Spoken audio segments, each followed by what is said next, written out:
Seja bem-vindo ao mundo marcial. Hoje, você vai mergulhar profundamente na arte da esgrima europeia, uma tradição que atravessa séculos de história, honra e habilidade.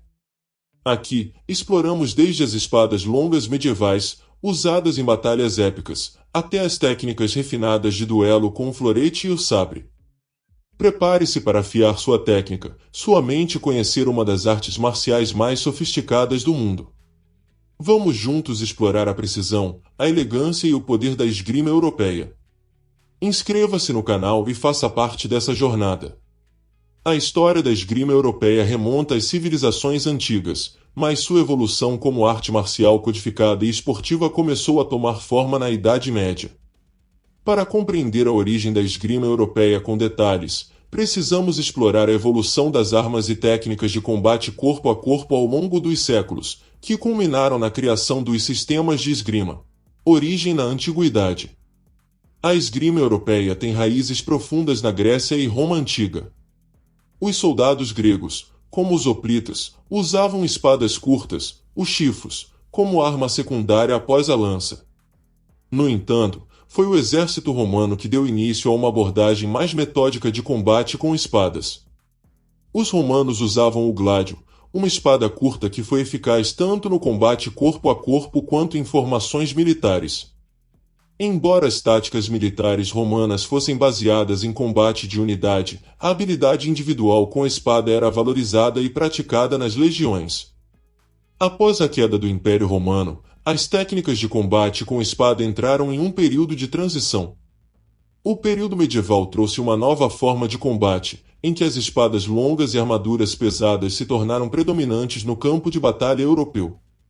Isso marcou uma mudança para o desenvolvimento da esgrima como uma prática de combate individual mais refinada e técnica. A Idade Média, ascensão da espada longa. No período medieval, entre os séculos IX e XV, a espada longa ou espada bastarda tornou-se uma das armas mais importantes na Europa. O combate com espadas durante a Idade Média era parte integrante do treinamento de cavaleiros e guerreiros. Combinado com o uso de escudos e armaduras, os cavaleiros eram treinados em técnicas de esgrima bruta e de corte, em que a força bruta e o movimento estratégico eram fundamentais. Durante esse período, surgiram os primeiros manuscritos de combate documentados. Um dos mais antigos é o manuscrito I-33, datado do final do século XIII, que descreve técnicas de combate com espada e broquel, um tipo de escudo pequeno. Esse manuscrito, de origem alemã, é o primeiro registro escrito que tenta formalizar as técnicas de esgrima. Por volta do século XIV, mestres de armas começaram a surgir em diferentes partes da Europa. Um dos mais famosos mestres dessa época foi Johannes Liekutenauer, um dos fundadores da escola alemã de esgrima. Liekutenauer desenvolveu um sistema de luta com espadas longas, o que ajudou a refinar o uso dessa arma no campo de batalha e em duelos. Seus ensinamentos foram compilados em textos conhecidos como Fertigbucher, que incluíam não apenas técnicas de espada, mas também o uso de outras armas, como lanças e punhais. Renascimento, a arte da espada rápida. Com o advento das armas de fogo no século XV, o campo de batalha mudou drasticamente, e o uso de armaduras pesadas começou a desaparecer. Nesse contexto, a espada longa perdeu parte de sua importância militar, dando lugar a espadas mais leves e manobráveis, como a espada de uma mão e, eventualmente, o rapier, espada comprida e delgada. Foi durante o Renascimento que a esgrima realmente começou a se transformar em uma arte mais refinada e científica. As espadas ficaram mais leves e os duelos pessoais tornaram-se uma prática comum entre a nobreza europeia. Itália foi um dos principais centros de desenvolvimento da esgrima renascentista. Fiore dei Liberi, um mestre de esgrima italiano do século XIV, escreveu um dos primeiros tratados detalhados de esgrima chamado Fior di Battaglia, o Flor da Batalha. Esse tratado abordava o uso de várias armas, incluindo a espada longa, o bastão e o rapier. Durante os séculos XVI e XVII, a esgrima evoluiu rapidamente. Mestres como Camillo Agrippa, também italiano, trouxeram inovações ao sistema de esgrima. Agripa foi um dos primeiros a aplicar princípios de geometria à esgrima, desenvolvendo posturas e técnicas baseadas em movimentos mais racionais e eficazes. A Alta Idade Média, evolução e transição. Durante a Alta Idade Média, séculos V ao X, após a queda do Império Romano, a Europa entrou em um período de turbulência, conhecido como as Idades das Trevas. As habilidades com espadas não desapareceram, mas a sociedade feudal em formação focava-se mais nas artes da guerra do que na esgrima refinada. O desenvolvimento de espadas longas, como o espata germânico e as primeiras espadas de cavaleiros, indicava uma transição do combate em formação para duelos individuais e escaramuças em campos de batalha. Os guerreiros germânicos, celtas e vikings utilizaram espadas longas de uma forma mais direta e brutal, com menos ênfase em técnicas detalhadas. As espadas eram armas de prestígio, e o treinamento com elas era reservado para a elite guerreira. A esgrima era mais voltada para a sobrevivência no campo de batalha, com cortes amplos e golpes poderosos. Esse período plantou as sementes do desenvolvimento das técnicas mais avançadas que surgiriam na Baixa Idade Média. A Baixa Idade Média e o surgimento da espada longa. A partir do século XI, a espada longa tornou-se um símbolo do cavaleiro medieval e, com isso, o combate com espadas começou a ser tratado como uma forma de arte e status. A tradição do cavaleirismo incentivava a habilidade no combate com espadas, não apenas no campo de batalha, mas em duelos e torneios. Johannes Lichtenauer e a escola alemã de esgrima. A prática da esgrima começou a ser codificada por mestres, e o mais famoso entre eles foi Johannes Lichtenauer, que viveu no século XIV. Ele é o criador da chamada Escola Alemã de Esgrima, um sistema que buscava utilizar a espada longa de maneira eficiente e estratégica. O sistema de Lichtenauer enfatizava o uso de guardas, posições defensivas, movimentos fluidos e uma combinação de ataques de corte e estocada. As técnicas de Lichtenauer foram transmitidas por seus alunos e documentadas em tratados conhecidos como Festucher, livros de combate. Esses livros detalhavam não só o uso da espada longa, mas também técnicas de luta desarmada, combate com lanças e punhais. Um dos discípulos de Lichtenauer, Sigmund Ringek, foi responsável por escrever um dos mais conhecidos manuais, que preserva os ensinamentos do mestre até hoje. Os Festucher alemães revelam um sistema de esgrima muito mais complexo do que apenas golpes de força bruta. Havia técnicas de contra-ataque, uso do corpo e da espada para desviar ou neutralizar os golpes do adversário, e um grande foco em posicionamento e tática. Fiore de Liberi e a escola italiana. Um dos pioneiros da esgrima renascentista foi Fiore de Liberi, um mestre de esgrima italiano que escreveu o Fior di Battaglia no século XIV. Este foi um dos primeiros tratados a abordar de maneira sistemática o uso de várias armas, incluindo a espada longa e o rapier. A esgrima italiana passou a enfatizar a precisão e a agilidade, com um foco em estocadas rápidas em vez de cortes amplos. A escola italiana de esgrima rapidamente se espalhou pela Europa, e mestres como Camilo Agripa introduziram um enfoque mais científico à arte. A Agripa usou princípios da geometria para desenvolver posturas e ataques que maximizavam a eficiência dos golpes e minimizavam os movimentos excessivos. Esse avanço marcou a transição da esgrima de uma técnica de guerra para uma disciplina mais acadêmica e esportiva. La verdadeira destreza, a esgrima espanhola. Ao mesmo tempo, a Espanha desenvolvia seu próprio sistema de esgrima, chamado La verdadeira destreza. Fundado por Jerônimo Sanches de Carranza no século XVI e popularizado por Luís Pacheco de Narváez, esse sistema era profundamente filosófico e matemático.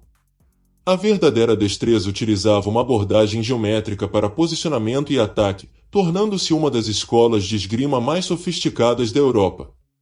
A era dos duelos e a modernização da esgrima. À medida que a Renascença avançava, os duelos com espadas se tornaram uma parte importante da cultura europeia, especialmente entre a aristocracia. O rapier, uma espada leve e longa, era a arma preferida para duelos, sendo utilizada tanto em cortes quanto em estocadas. Foi também na Espanha que a esgrima atingiu grande sofisticação. O sistema de esgrima espanhol conhecido como La Verdadera Destreza foi formalizado por Jerónimo Sánchez de Carranza e aperfeiçoado por seu sucessor, Luís Pacheco de Narváez, durante os séculos XVI e XVII. Este sistema baseava-se em princípios geométricos e matemáticos, tornando-se uma abordagem intelectual para o combate com espada. Enquanto a esgrima italiana e espanhola influenciavam a nobreza europeia, a França emergiu como um centro vital de desenvolvimento da esgrima moderna. No final do século XVII, a espada de lâmina curta, que precedeu o florete, começou a ser usada tanto para duelos quanto para o treinamento de esgrima esportiva. Com o fim da era dos duelos no século XVIII, a esgrima passou a se tornar mais um esporte do que uma prática de combate. A França liderou a codificação da esgrima como esporte, introduzindo o florete como a arma principal para o treinamento e competições. Século XIX e o nascimento da esgrima esportiva. No século XIX, a esgrima esportiva começou a tomar forma de maneira mais formal, especialmente na França e Itália. A esgrima tornou-se mais padronizada, e regras específicas foram criadas para competições. As escolas de esgrima começaram a usar principalmente o florete, com a espada e o sabre também se tornando populares. Em 1896, com a introdução da esgrima nos Jogos Olímpicos de Atenas, a esgrima foi oficialmente reconhecida como um esporte competitivo internacional. O florete, o sabre e a espada são as três armas principais usadas em competições olímpicas, e a esgrima esportiva moderna é uma prática amplamente difundida em todo o mundo. A França rapidamente emergiu como o centro do desenvolvimento da esgrima moderna. No século XVII, a esgrima francesa refinou o uso do florete, e mestres como Jean-Louis Michel e Domenico Ângelo contribuíram para a criação de um sistema codificado de esgrima. Ângelo, em particular, escreveu um tratado influente sobre esgrima em 1763, que definiu as bases para o esporte moderno. Em 1896, a esgrima foi incluída nos primeiros Jogos Olímpicos modernos, realizados em Atenas.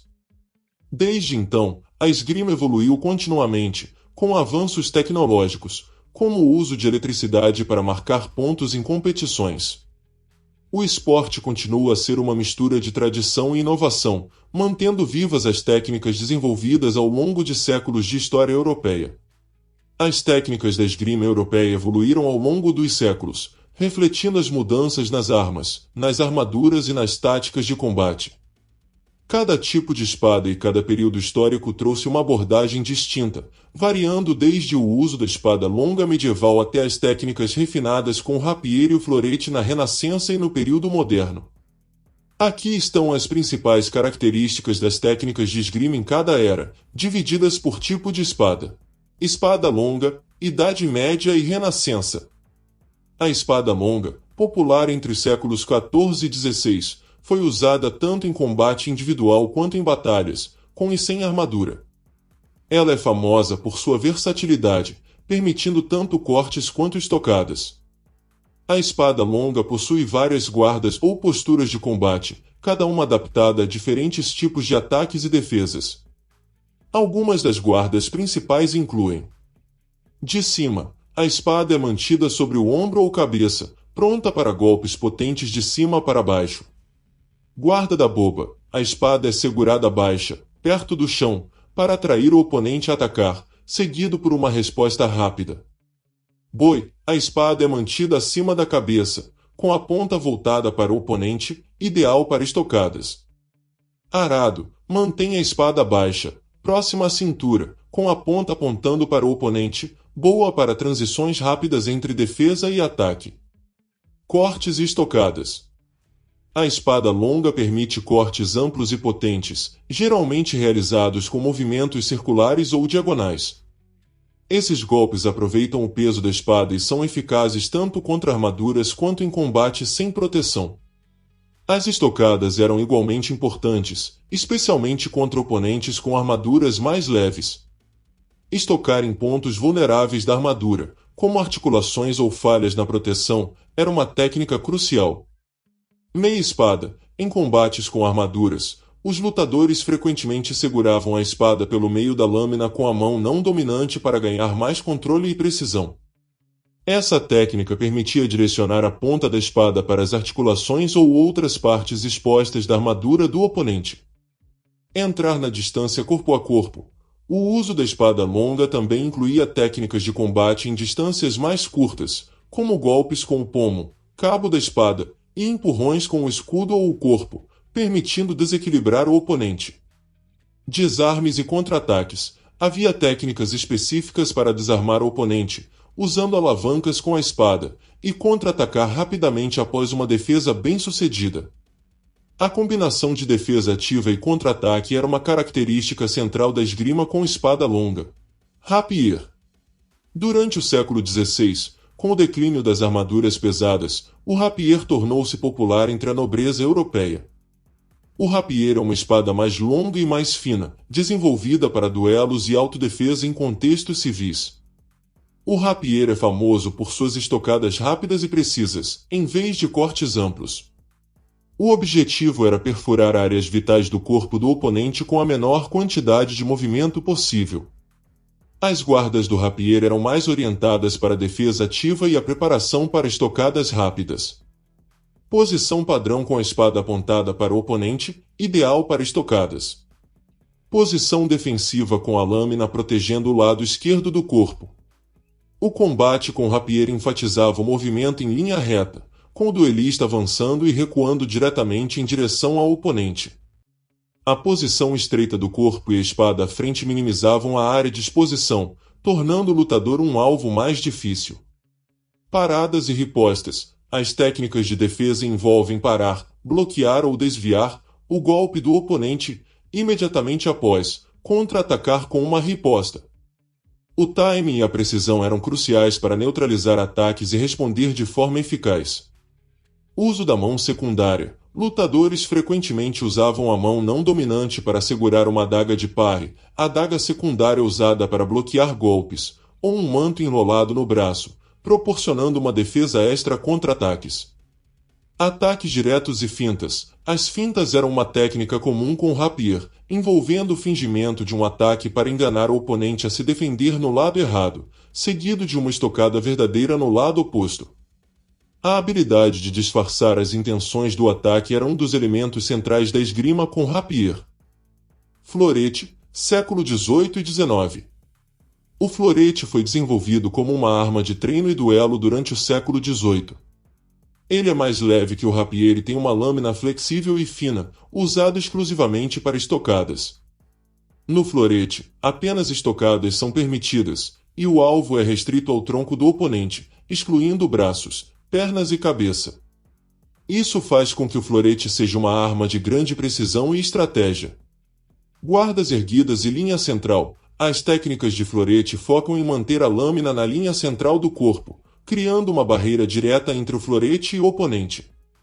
Isso minimiza a área de exposição e maximiza a capacidade de ataque. Jogo de pés e mobilidade. A movimentação no florete é crucial, com ênfase em avançar e recuar rapidamente. O florete exige grande controle de distância, já que o lutador precisa estar dentro do alcance para estocar sem se expor. Deslocamentos laterais. Diferentemente das armas anteriores, o florete também inclui movimentos laterais para criar ângulos de ataque. Essas movimentações laterais, combinadas com fintas, permitem criar aberturas na defesa do oponente. Ataques combinados. A esgrima com florete enfatiza sequências de ataque onde o lutador combina fintas, estocadas e ripostas rápidas. A troca rápida de ataques e defesas define o ritmo desse estilo. Sabre, século XIX e XX. O sabre é uma espada de corte e estocada usada principalmente por cavalaria durante o século XIX, mas também adotada em competições de esgrima. Sua lâmina curva permitia cortes rápidos e potentes, especialmente em combate a cavalo. O sabre é uma das poucas armas na esgrima moderna que permite tanto cortes quanto estocadas. O lutador pode realizar ataques de corte com a lâmina inteira e estocadas com a ponta, tornando o sabre uma arma versátil. Agressividade e ataques rápidos. As técnicas de sabre são caracterizadas por uma postura ofensiva. O lutador é incentivado a atacar rapidamente e manter a pressão sobre o oponente, com menos foco em defesa passiva e mais em ataques contínuos. Movimentação fluida. A movimentação no sabre é rápida e fluida, com avançadas rápidas e esquivas repentinas. A capacidade de mudar de direção e atacar em ângulos variados é fundamental. Paradas e contra-ataques. Similar ao rapier, o sabre inclui técnicas de paradas e ripostas, mas o foco é mais nos cortes rápidos que podem desviar o golpe do oponente e imediatamente atacar. Espada moderna, século XX e XXI. A esgrima com espada moderna é a arma mais similar às espadas históricas, com foco em estocadas sem restrições de alvo. Ao contrário do florete, a espada moderna permite estocadas em qualquer parte do corpo. Isso requer um jogo de defesa mais robusto e uma maior consciência da posição do oponente. Movimentos de ataque e defesa independentes. Como não há restrições de alvo, o lutador precisa equilibrar defesa e ataque constantemente, com uma ênfase em estocadas precisas. Ação em linha reta e controle de distância. A esgrima com espada moderna utiliza movimentos retos, onde a distância e o tempo de resposta são essenciais para aproveitar aberturas na defesa do oponente. A esgrima europeia passou por uma impressionante evolução ao longo dos séculos, desde seu início nas civilizações antigas, passando pelo período medieval de espadas longas e cavaleiros, até o refinamento técnico no Renascimento e sua modernização como esporte competitivo no século XIX. Ela é um testemunho do desenvolvimento das técnicas de combate individual e da transformação da espada, de uma ferramenta de guerra brutal, para uma arte refinada e um esporte de elite.